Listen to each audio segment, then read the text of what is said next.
Selamat datang. Pada video kali ini, saya akan menghuraikan langkah-langkah ke arah mencapai kemerdekaan di Myanmar pada abad ke-20. Perjuangan kemerdekaan Myanmar begitu jelas selepas Perang Dunia Kedua dengan kekalahan Jepun di tangan tentara bersekutu. Pada 4 Januari 1948, Myanmar mencapai kemerdekaan mutlak daripada penjajahan British. Pencapaian kemerdekaan Myanmar merupakan satu proses perjuangan para nasionalis bersama-sama rakyat jelata. Young Men Buddhist Association ataupun YMBA terlibat dalam pertikaian pemakaian kasut di pagoda, yaitu isu kasut pada tahun 1916.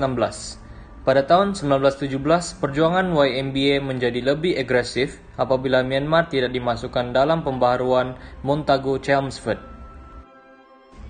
Seterusnya, British telah meluluskan Akta Universal pada 28 Ogos 1920. Sekali lagi, YMBA membantah tindakan British tersebut kerana akta ini bertujuan untuk mengangkat taraf pendidikan Universiti Rangoon. Berikut merupakan satu teknik British melengah-lengahkan langkah berkerajaan sendiri bagi Myanmar. Seterusnya, YMBA mengatur satu mogok pelajar menentang akta ini. Bantahan ini berjaya apabila British menguatkuasakan pindahan Akta University pada tahun 1924 yang bermakna kuasa pentadbiran universiti akan dipindahkan ke tangan orang Myanmar. Pada tahun 1922, Sangha Samedgi telah bergabung dengan Majlis Umum Persatuan-Persatuan Myanmar ataupun GCBA untuk menentang sistem diarki yang dilancarkan pada tahun 1921. Mereka memulaukan dua pilihan raya berturut-turut pada tahun 1925 dan 1928.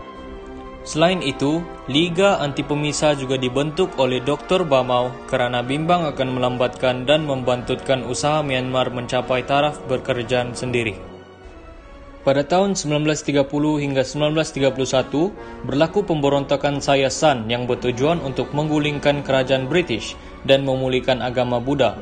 Walaupun pemberontakan ini gagal, namun pemberontakan ini telah menyedarkan bangsa Myanmar akan kepentingan tradisi lamanya. Golongan Takin mengamalkan taktik perjuangan Mahatma Gandhi di India, iaitu dasar tidak bekerja sama dengan pihak penjajah. Pada tahun 1939, golongan Takin membentuk Blok Kemerdekaan bertujuan mencapai pemerintahan sendiri. Namun British tidak bersetuju dengan cadangan ini kerana mencurigai hubungan blok kebebasan dengan Jepun. Golongan Takin pimpinan Aung San telah bekerja sama dengan Jepun sejak awal tahun 1930-an. Mereka menyokong Jepun dan meminta supaya Jepun memberikan kemerdekaan kepada Myanmar. Apabila Aung San melarikan diri ke Jepun, beliau telah menubuhkan pertubuhan tentera bernama Minamikan. Jepun memasuki Myanmar melalui Tenasserim dan pada bulan Mei 1942, Angkatan Perang Jepun berjaya menawan seluruh Myanmar. Jepun telah memberikan kemerdekaan kepada Myanmar pada 1 Ogos 1943 dengan membentuk satu kerajaan boneka dengan Dr. Bamau sebagai Perdana Menteri. Namun golongan Takin menyedari muslihat Jepun dalam memberikan mereka kemerdekaan. Kekejaman dan penderitaan semasa pendudukan Jepun telah melahirkan semangat anti-Jepun.